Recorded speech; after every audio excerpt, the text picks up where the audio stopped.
Saudamos a Igreja com a paz do Senhor. Aqui estamos mais uma vez gravando um culto virtual para compartilhar com você e lhe convidar para se juntar conosco e com todos os irmãos da nossa Igreja e os nossos amigos que nos assistem pelas redes sociais, para estar conosco e cultuar o Senhor, ainda que dessa forma virtual, mas que ainda assim o seu coração se leve para a presença de Deus e você se sinta guiado através deste culto que estamos compartilhando com a nossa Igreja, e assim todos possamos entrar na presença de Deus e render ao nosso Deus o nosso louvor e a nossa gratidão.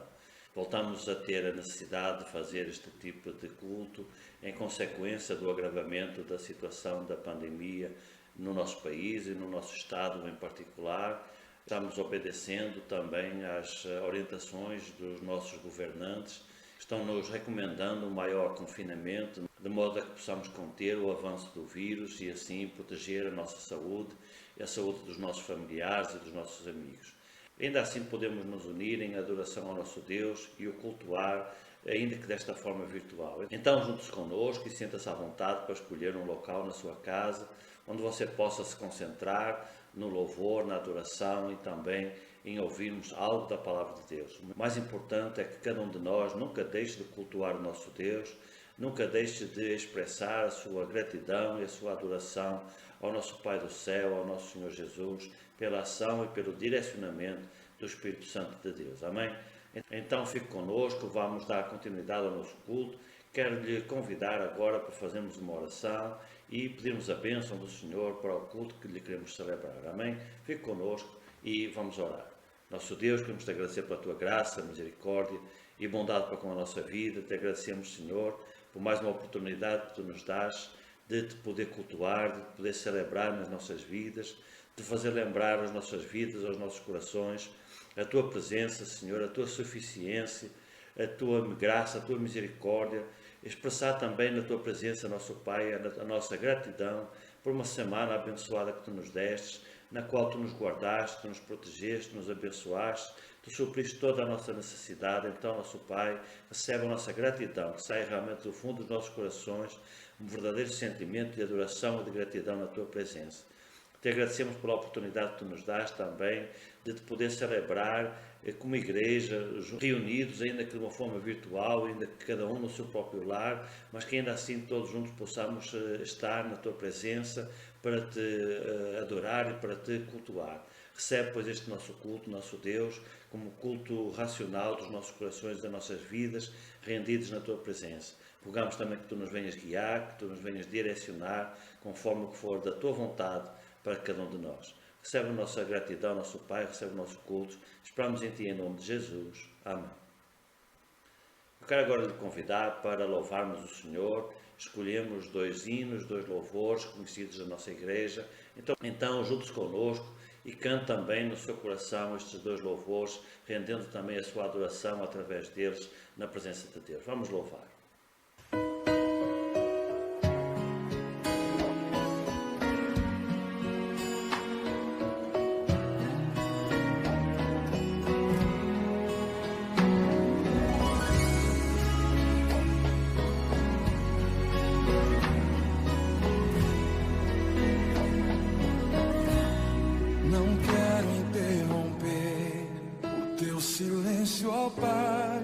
Mas é só orando e eu encontro paz. O vento da aflição quer apagar a chama da minha adoração.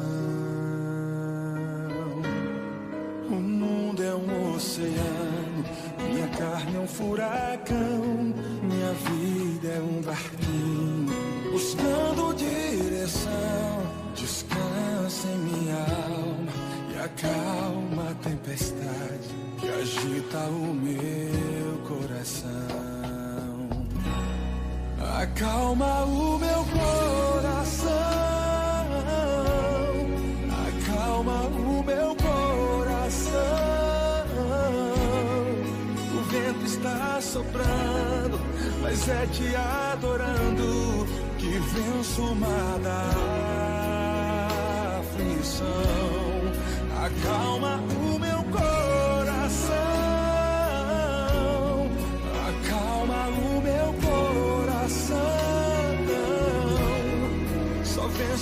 esse mundo, se for em tua presença, acalma o meu coração.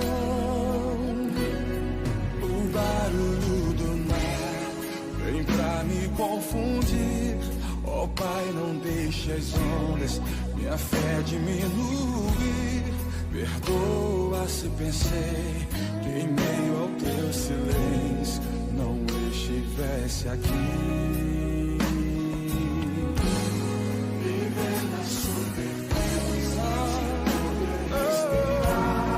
é o mesmo que morrer por não te adorar. Senhor, sem tua presença minha fé vai naufragar. Acalma o meu coração, acalma o meu coração. O vento está soprando, mas é te adorando que venço o mar da aflição. Acalma o meu coração, acalma o meu coração. Só venço esse mundo se for em tua presença. Acalma o meu coração, acalma o meu coração, acalma o meu coração. O vento está soprando, mas é te adorando e venço o mar da aflição. Acalma o meu coração, Senhor. Acalma o meu coração. Só venço esse mundo se for em tua presença. Acalma o meu coração.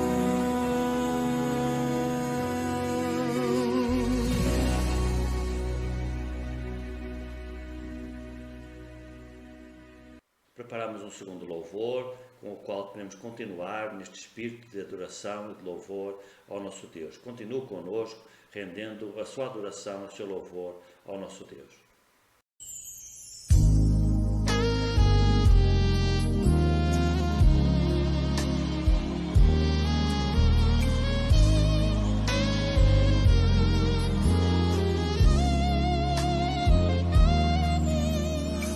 Jesus maravilhoso, és minha inspiração a prosseguir.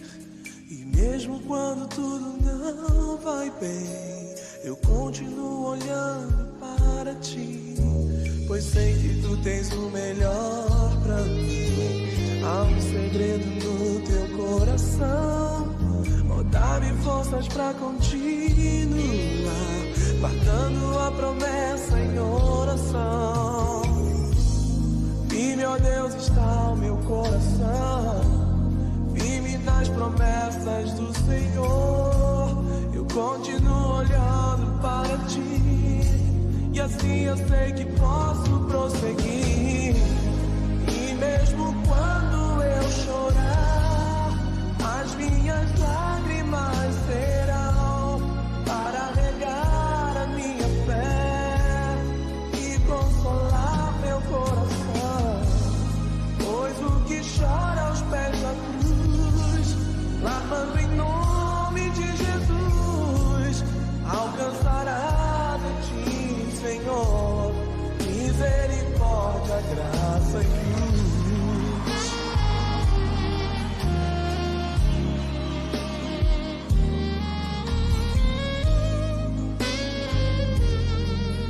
Teu grande amor não cessa,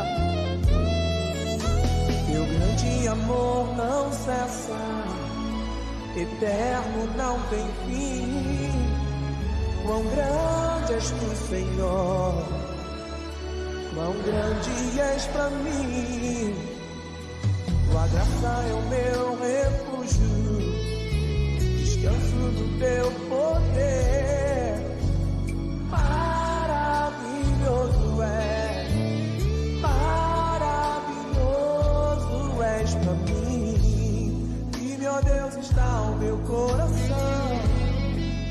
nas promessas do Senhor. Eu continuo olhando para ti, e assim eu sei que posso prosseguir. E mesmo quando eu chorar, as minhas lágrimas serão para regar a minha fé e consolar meu coração. Pois o que chora aos pés da cruz, clamando em nome de Jesus, alcançará de ti, Senhor. Mesmo quando eu chorar, as minhas lágrimas serão para regar a minha fé e consolar meu coração. Pois o que chora aos pés da cruz, clamando em nome de Jesus, alcançará de ti, Senhor, misericórdia, graça e luz. Misericórdia, graça e luz. Misericórdia, graça e luz. Misericórdia, graça e luz. Amém, graças a Deus. É bom estarmos na presença do Senhor, é bom louvarmos, é bom seguirmos estes louvores e através deles sermos guiados realmente neste espírito de adoração. Queremos agora compartilhar com você uma reflexão na Palavra de Deus do pastor Hernandes Dias Lopes. Como você sabe, eu tenho procurado intercalar pregações minhas com pregações deste pastor que tem um ministério relevante no nosso país, cuja vida e cujo ministério são realmente referenciais para mim e para muitos irmãos, para muitos pastores em todo o Brasil e até noutros países. Vamos então ouvir a Palavra de Deus e através dela receber os ensinos, as exortações e as admoestações para a nossa vida. Amados irmãos, então nós vamos abrir a Palavra de Deus no livro do profeta Jonas. Jonas capítulo 2. Nós vamos começar a leitura do verso 17 do capítulo 1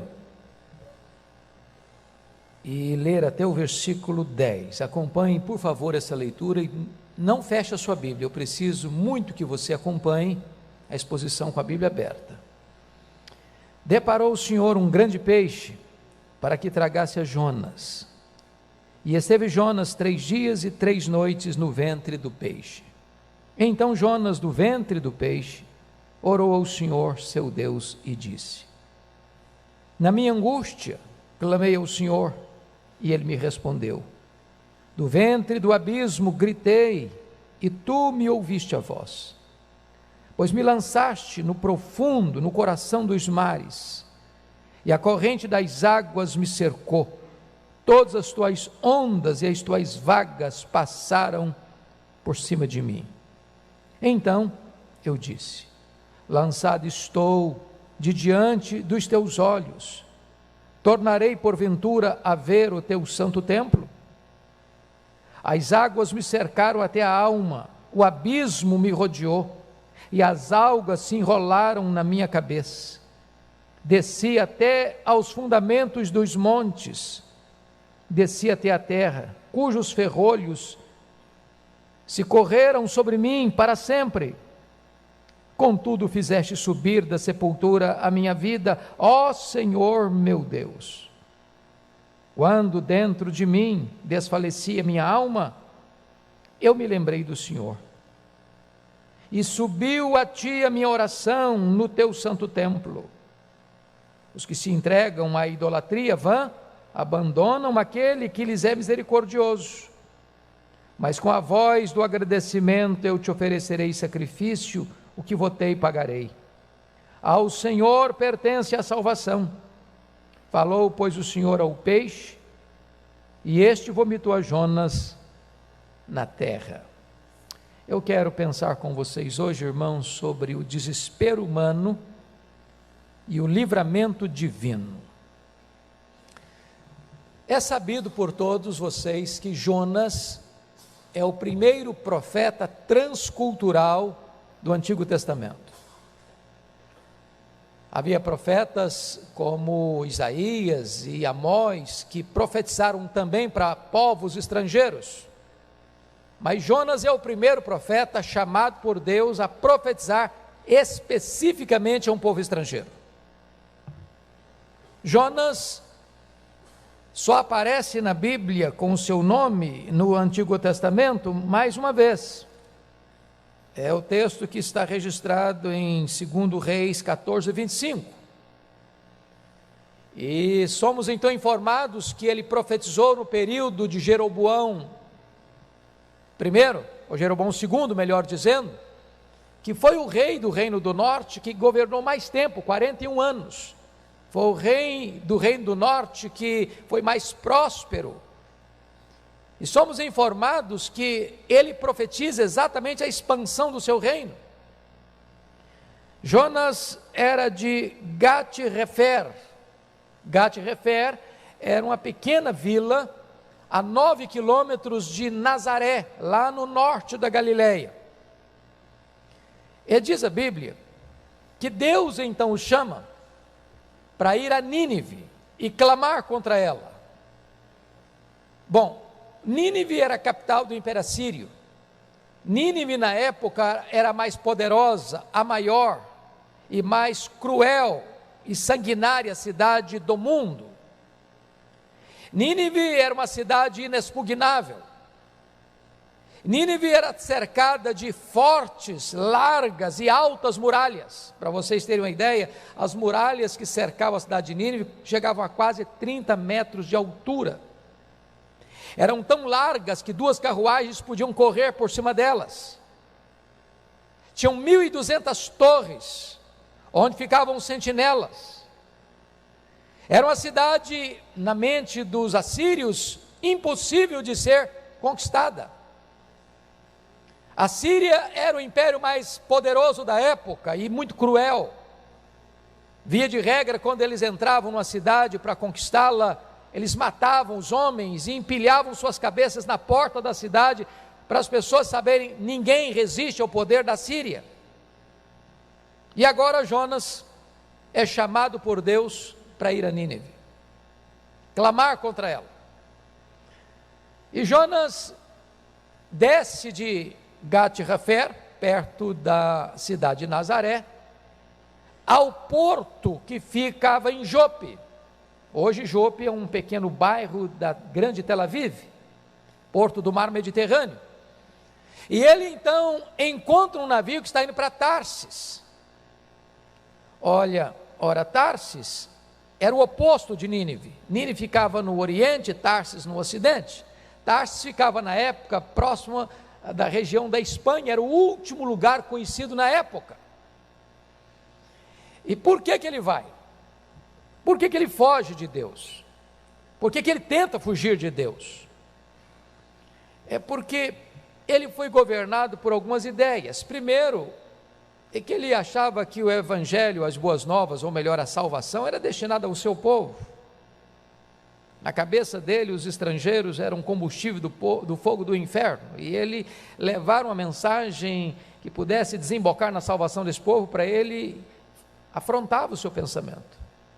Mas mais do que isso, ele não vai porque, na verdade, ele via Nínive como um potencial risco ao seu povo. Era como, desculpem da expressão, pedir a um palestino para evangelizar um judeu ortodoxo. Era uma coisa impensável na cabeça dele. Não é que ele foi covarde, não é porque ele tinha medo, não é porque a missão era arriscada, não é porque a cidade era hostil, nada disso. Ele não vai por 2 motivos essenciais. Primeiro, porque ele conhecia Nínive, a fama de Nínive. Segundo, porque conhecia Deus e sabia que Deus ia acabar tendo misericórdia daquele povo, se aquele povo se arrependesse e salvando aquele povo. Então diz a Escritura que ele desce da sua cidade. Você sabe que a Galileia fica lá no extremo norte de Israel, Bet-Hefer, perto de Nazaré. 9 quilômetros, desce até o mar Mediterrâneo, o porto de Jope. Ali tem um navio, ele tem dinheiro, paga a passagem e desce mais um pouco. Agora ele entra no navio e ele desce mais um pouco, ele vai para o porão do navio e ele desce mais um pouco, ele é jogado dentro do mar, ele desce mais um pouco, ele vai lá para a raiz dos montes, lá nas profundezas do mar, ele desce mais um pouco, ele é engolido por um grande peixe. Na verdade, quando ele tenta fugir de Deus, isso é uma loucura. Deus manda a tempestade atrás dele. E eu vou dizer uma coisa aqui para o seu coração: crente desviado é endereço certo de tempestade. Crente desviado é um risco para quem está perto dele.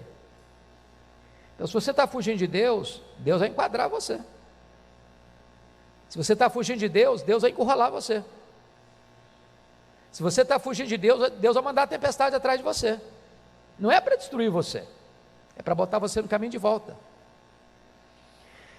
Diz o texto que, diante daquela cena de tempestade, os marinheiros começam a clamar aos seus deuses.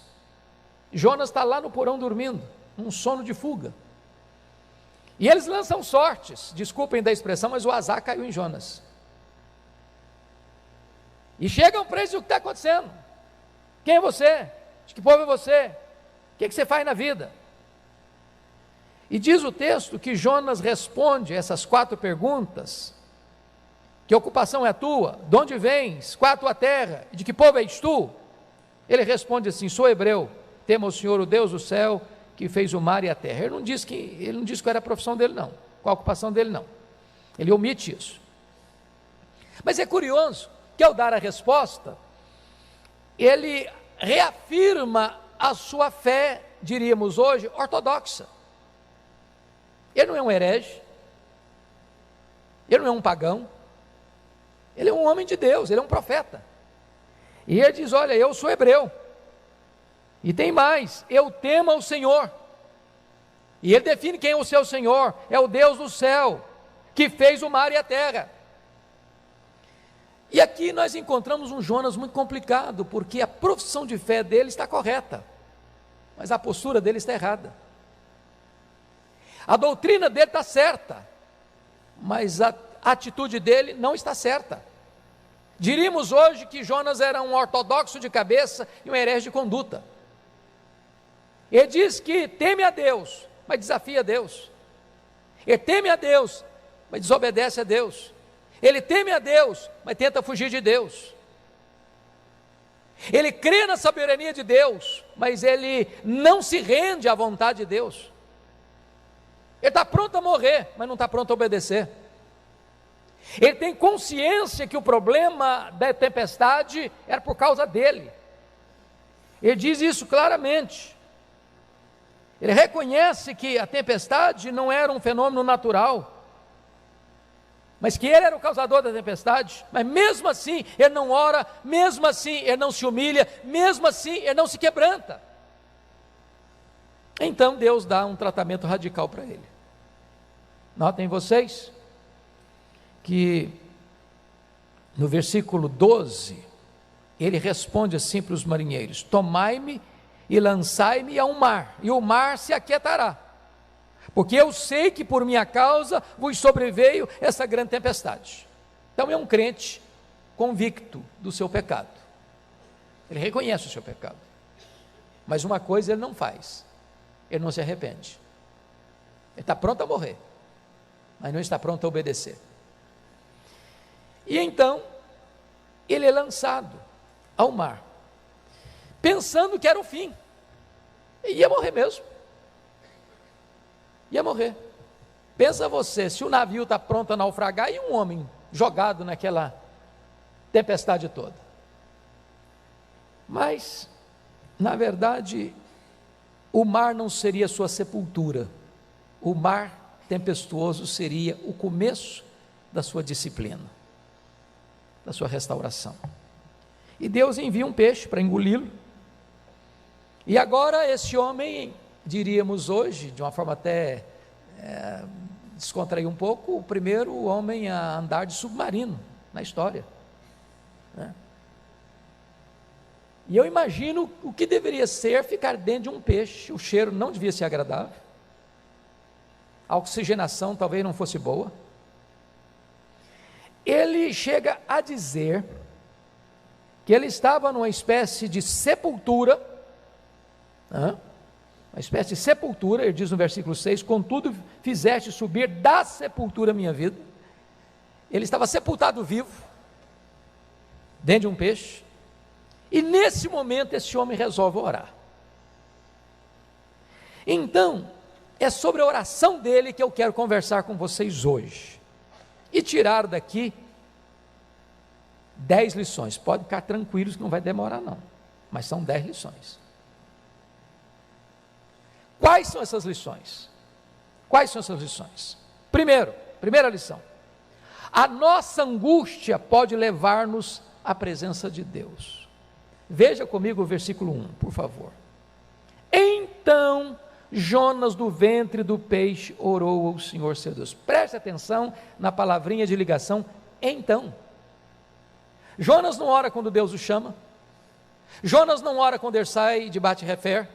Jonas não ora quando ele chega em Jope.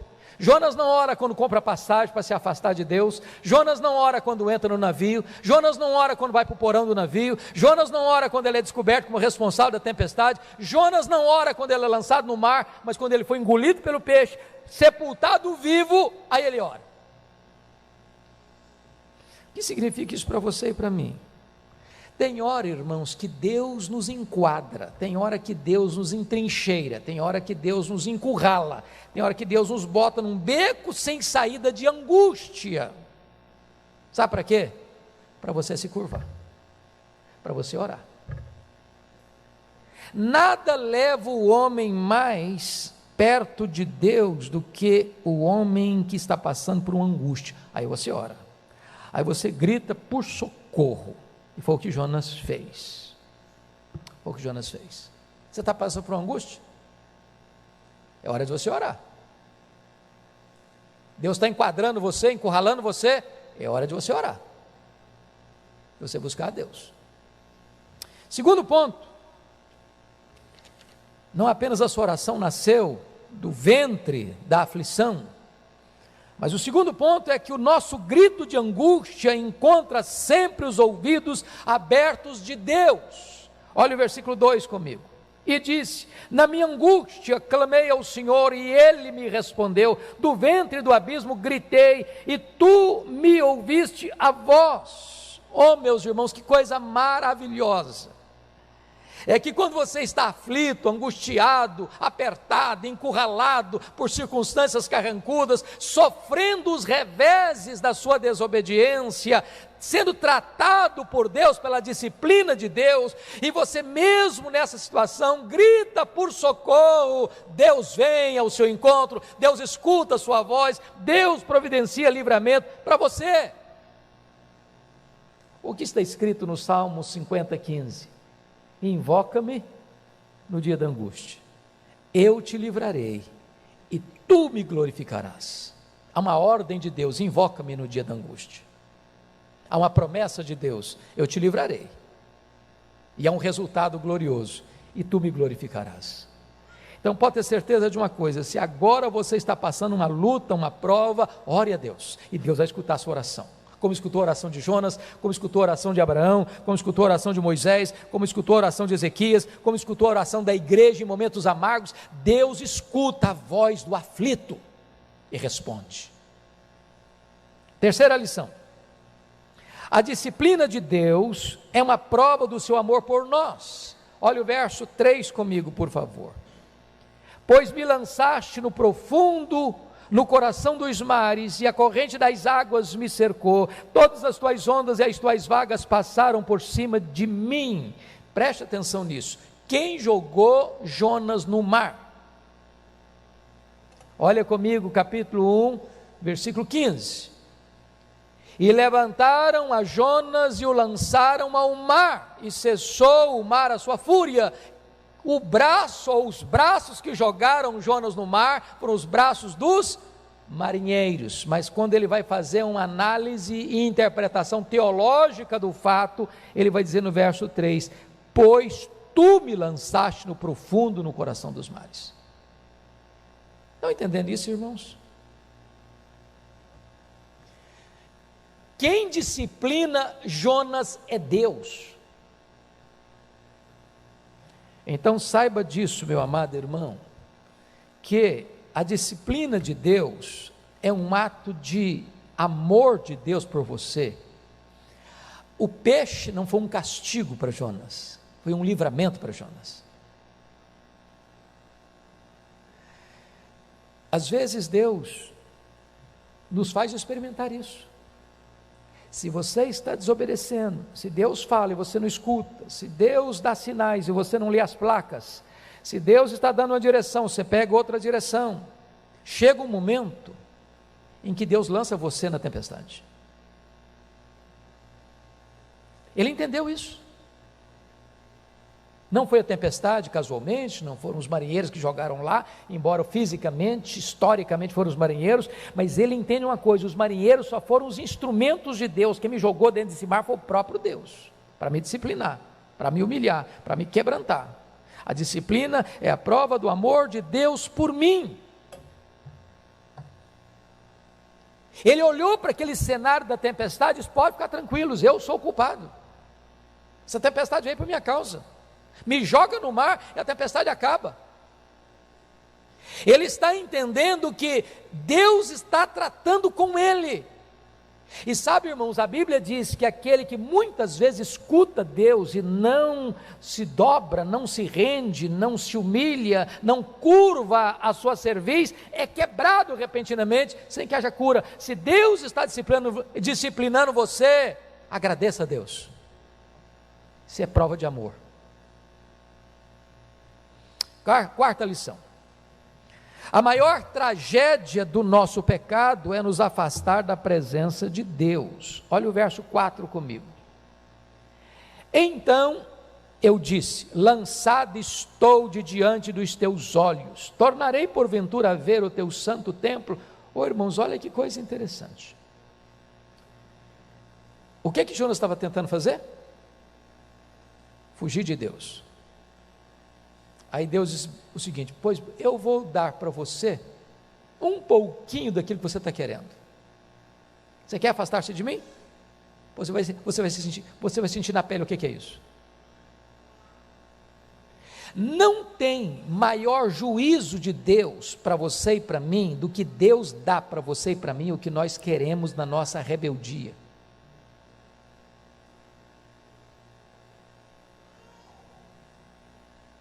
A maior tragédia do pecado, irmão, é você ser afastado da presença de Deus, da comunhão com Deus, da alegria, da intimidade de Deus. Você pode ter tudo do bom e do melhor, se você não estiver na presença de Deus, afastado da presença de Deus. Você pode estar num apartamento lindo, você pode estar numa casa maravilhosa, você pode estar de um carro de luxo, você pode tirar férias, ficar num hotel 5 estrelas, você pode ir aos restaurantes mais caros, você pode estar em qualquer lugar do mundo, você não está bem, não está bem, não está bem, porque o pecado priva você da maior de todas as bênçãos, a presença de Deus. Presença de Deus. Então, Jonas experimenta um pouquinho daquilo que estava buscando e ele ficou desesperado. Então, não tente fugir de Deus não, sabe por quê? Porque na presença de Deus tem plenitude de alegria. É na destra de Deus tem delícias perpetuamente. Longe de Deus só tem frustração e dor. O pecado é maligníssimo, porque ele priva você dessa principal e maior de todas as bênçãos. É curioso que ele, que estava fugindo de Deus, e estava fugindo para onde mesmo? Para Tarsis. Por que Tarsis? Se você vai lá para Isaías 66, é curioso que Tarsis tinha duas características. Tarsis era o último lugar conhecido do mundo, ele estava indo para o fim do mundo. Segundo, Tarsis era um lugar onde não tinha a palavra de Deus. Ele não queria ser incomodado por Deus. Eu vou para um lugar que ninguém conhece Deus, que ninguém escuta a palavra de Deus, eu não quero ser incomodado por Deus, eu quero ficar isolado, eu não quero pensar, eu não quero ouvir Deus, eu não quero ouvir a palavra de Deus, eu não quero escutar a exortação de Deus, eu quero ir para um lugar que não escute nunca mais falar de Deus. E quando ele foi privado da presença de Deus, ele entrou em desespero. Desespero. E é nesse momento que ele pensa, olha que coisa interessante, no verso 4, tornarei porventura a ver o teu santo templo. Ele começa a ter saudade do local, da geografia, onde as pessoas estavam na presença de Deus. Irmãos amados, deixa eu pegar um ponto importante aqui. Às vezes a gente não valoriza tanto a igreja, sabe? Não valoriza tanto a comunhão da igreja. Sabe o que Paulo diz? O que é uma pessoa ser privada da comunhão da igreja? É ser entregue a Satanás. Você ter a alegria, o privilégio de estar na comunhão da igreja, na casa de Deus, na presença de Deus, junto com o povo de Deus, ouvindo a voz de Deus, cantando louvor a Deus, é algo sublime. Sublime. Valorize isso. Quinta lição: quando tentamos fugir da presença de Deus, ficamos encurralados pelas circunstâncias. Olha comigo o versículo 5: as águas me cercaram até a alma, o abismo me rodeou, as águas se enrolaram na minha cabeça.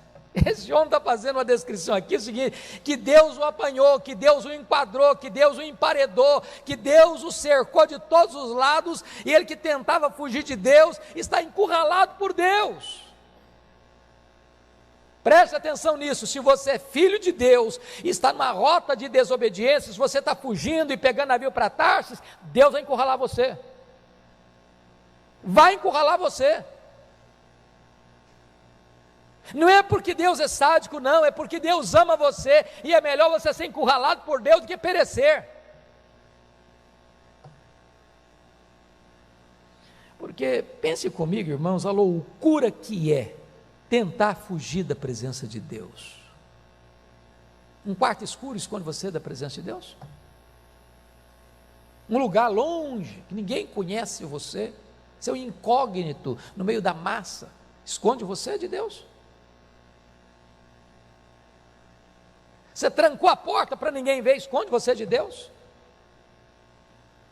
Você liga o seu computador para navegar nas águas turvas de sites nada convenientes e fecha a porta, você acha que escondeu você de Deus?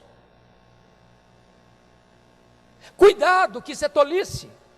Para onde me ausentarei do teu espírito? Se subo aos céus, lá estás. Se desço ao mais profundo abismo, lá estás também. Se tomo as asas da alvorada e me detém nos confins dos lares, ainda lá me haverá de guiar a tua mão. Não tente fugir de Deus, isso é loucura.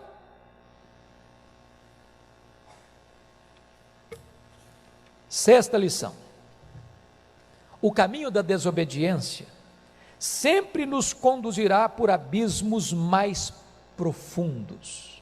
Confira versículo 6, parte A. Desci até aos fundamentos dos montes, desci até a terra, cujos ferrolhos se correram sobre mim para sempre. Aliás, vamos fazer uma ginástica, um exercício aqui comigo. Olha a escalada de descida do Jonas. Onde ele morava? Bate-Refer, perto de Nazaré, lá em cima na Galileia. Ele desce para onde? Para Jope. Jope é a cidade portuária. Aí ele desce mais um pouquinho para o navio. Aí ele desce mais um pouquinho para o porão do navio. Ele desce mais um pouquinho, sendo jogado dentro do mar. Ele desce mais um pouquinho, indo lá para o fundo. Bom, você sabe que você tem relevo aqui, aqui em cima, na nossa superfície. Qual é a montanha mais alta que nós temos no mundo? O Monte Everest. Qual a altura do Monte Everest? 8.800 metros. Pois há profundezas com mais de 8.800 metros para baixo. Ele foi lançado no mar Mediterrâneo. E ele confessa que foi lá para o fundo, para a raiz dos montes. E lá é como se ele fosse algemado. Que lição você está tirando aqui? Quando você tenta afastar-se de Deus e fugir de Deus, a sua vida vai ser um declínio, abismo e mais abismo, queda e mais queda. Você vai afundando, e vai afundando, e vai afundando, e vai afundando. Quanto mais você se mexe, quanto mais se movimenta, mais você vai afundando. É assim. Ele reconhece isso. A estrada da fuga de Deus é uma corrida célere rumo ao abismo. Se você está virando as costas para Deus, saiba disso. Você vai fazer a única direção na vida, vai ser para baixo. Vai ser para baixo. Sétima lição. Quando chegamos ao fundo do poço, de lá a mão de Deus pode nos arrancar. Olha comigo, versículo 6, parte B. Ele diz assim: contudo, fizeste subir da sepultura a minha vida, ó Senhor meu Deus. Oh, amados irmãos, que lição linda. Eu gosto de recorrer a Corrie ten Boom, que depois de passar privações no campo de concentração nazista, disse que não há poço tão profundo em que a graça de Deus não seja mais profunda ainda, para nos tirar de lá. Eu sei que tem horas que você pensa assim: meu Deus, ou o Senhor faz um milagre, eu vou perecer aqui. Tem hora que você pensa assim: será que tem esperança? Quantas pessoas caíram em desgraça? Desgraça moral, desgraça financeira, tragédia familiar. Parece que tudo acabou, e a pessoa está no fundo do poço. E o texto diz: de lá, tu tiraste a minha vida da sepultura. Estou sepultado vivo, estou morrendo, vivo, desesperado. Mas mesmo quando você chega no fundo do poço, no fim da linha, ainda assim Deus te tira, Deus te arranca, Deus te liberta, Deus te dá uma nova chance de recomeçar a sua vida. Eu não sei como é que você veio aqui hoje, eu não sei quão profundamente você já caiu, ou quão profundamente você esteja hoje. Eu quero dizer para você que hoje Deus pode tirar você desse buraco e dar para você uma nova chance de recomeçar uma nova caminhada com Ele. Oitava lição: quando chegamos ao fim dos nossos recursos, devemos nos lembrar daquilo que pode nos trazer esperança. Olha comigo o versículo 7.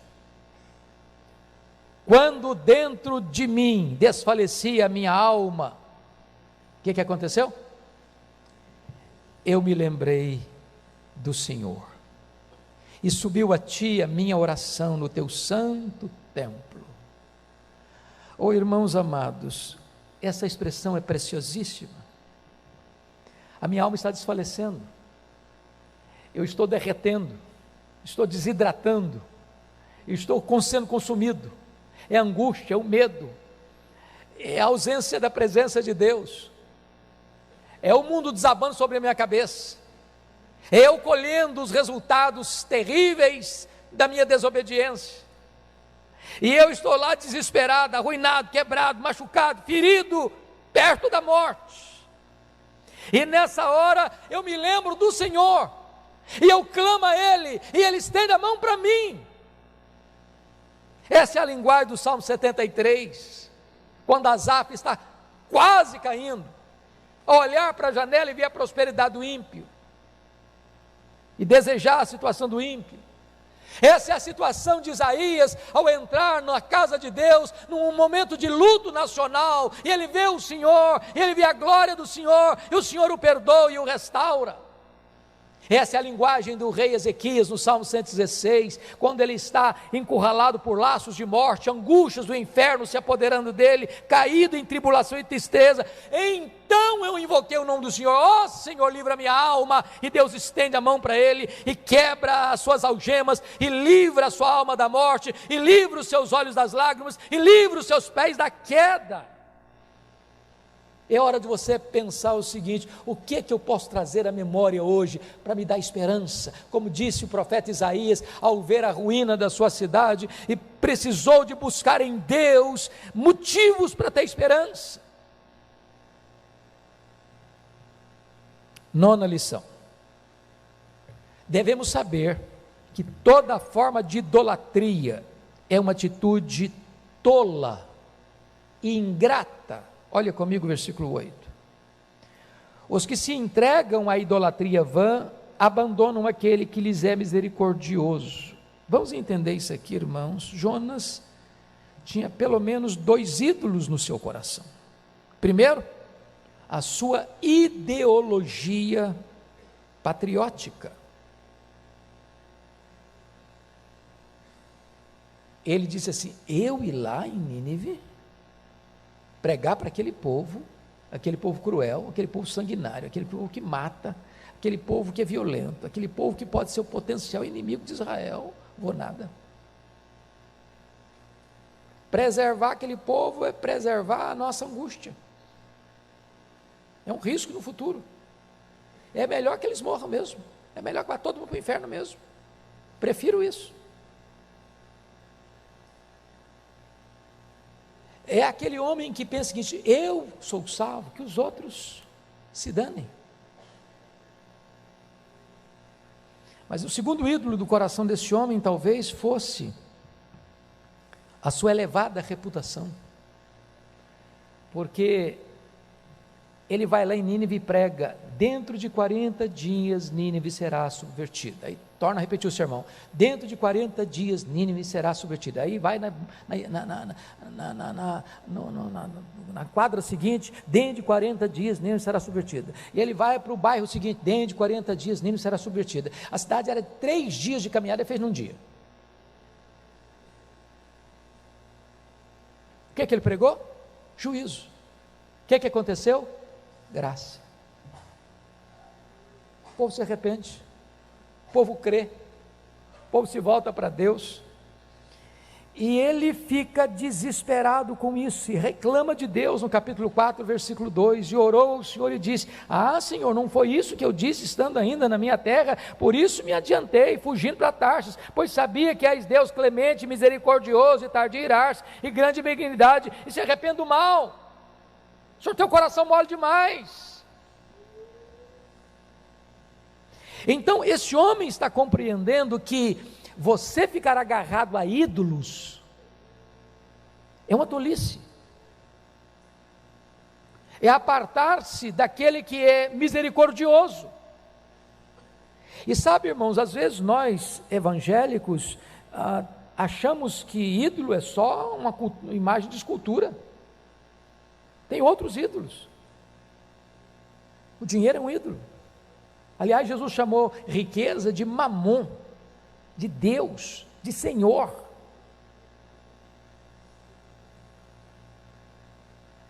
De repente o seu corpo é um ídolo. Você gasta mais tempo diante do espelho do que diante da palavra. De repente a sua profissão é um ídolo. De repente o seu cônjuge é um ídolo, seu filho é um ídolo, a sua denominação é um ídolo. Qualquer coisa, boa ou ruim, que ocupe o lugar único e exclusivo de Deus na sua vida, pode ser um ídolo.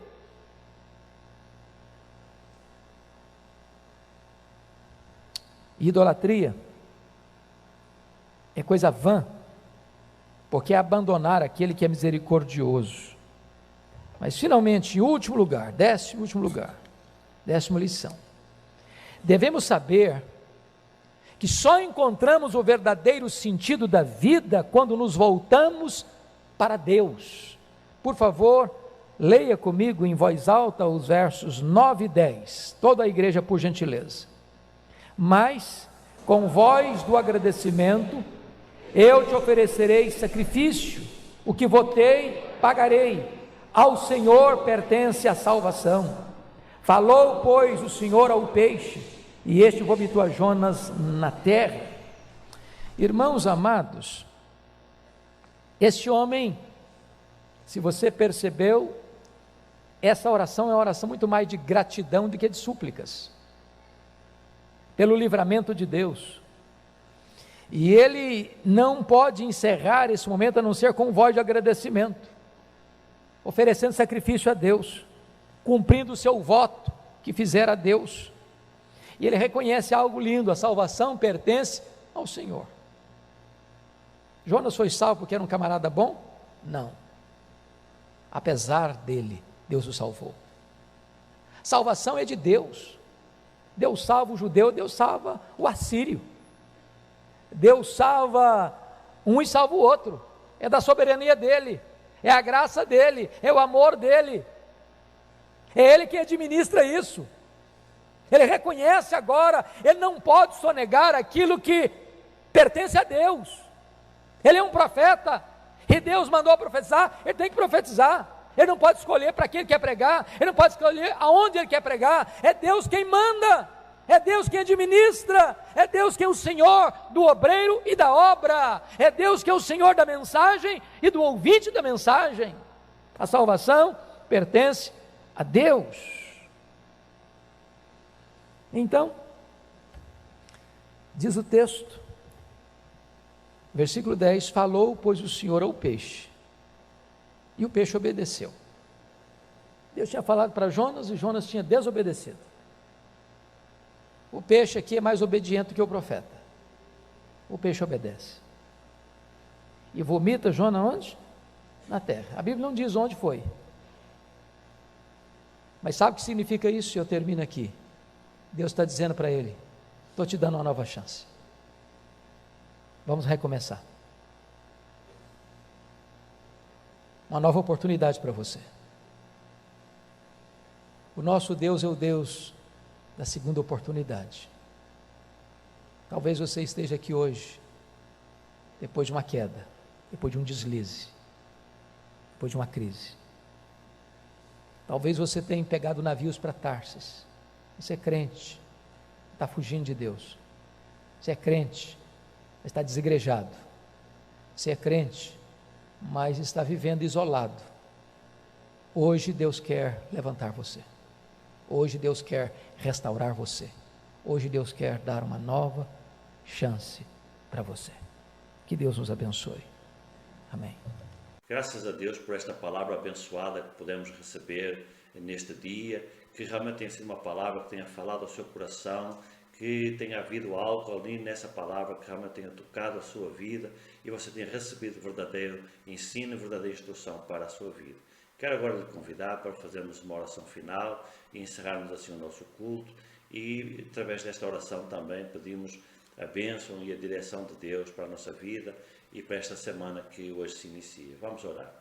Nosso Deus, queremos te agradecer pela tua misericórdia para com a nossa vida, pelo privilégio que nos deste, Senhor, de te poder celebrar, de te poder cultuar, de podermos ouvir também algo da tua voz, da tua palavra para as nossas vidas. Obrigado, Senhor, por esta palavra do pastor Hernandes Dias Lopes, pelos ensinamentos, pelas exortações que através dela podemos receber na nossa vida. Ajuda-nos também, pois, agora a refletir sobre esta palavra e a pôr em prática, para que possamos viver uma vida verdadeiramente mais para a glória do teu nome, uma vida mais próximos a ti, Senhor. Talvez algum de nós possa, por algum motivo, estar se afastando de ti, mas realmente, como nós aprendemos nesta palavra, quando nós nos afastamos de ti, realmente nós entramos no prejuízo, nós trazemos problemas maiores ainda para a nossa vida. Ó Senhor, que cada um de nós, assim como também, e à semelhança do teu servo Jonas, possa sentir verdadeiramente a tua falta, possa sentir esse afastamento e sentir realmente essa infelicidade que é nós vivemos longe de ti. Ajuda-nos a viver perto de ti, Senhor, porque realmente na tua presença há delícias eternamente. Obrigado, pois, por esta palavra, Senhor, obrigado por este culto. Queremos também agora colocar na tua presença esta semana que hoje se inicia. Rogamos, nosso Pai, a tua guia, a tua direção e a tua bênção sobre a nossa vida, Deus. Também te rogamos a tua proteção, a tua cobertura espiritual, porque sabemos que tu és um Deus que tem bênçãos para a nossa vida, porém existem inimigos que querem atentar contra a nossa vida. Então, nosso Pai, não permitas, antes nos abençoas, faz fluir a nossa vida, faz fluir a tua bênção sobre a nossa vida e que o teu nome seja glorificado em todas as coisas. Esperamos em ti, nosso Pai, agradecidos em nome de Jesus. Amém. E que o amor de Deus nosso Pai, a graça infinita do Senhor Jesus, a comunhão e as consolações do Espírito Santo de Deus, seja com a sua vida, com a sua família, com toda a nossa igreja. Receba a sua bênção. Amém. Que Deus vos abençoe.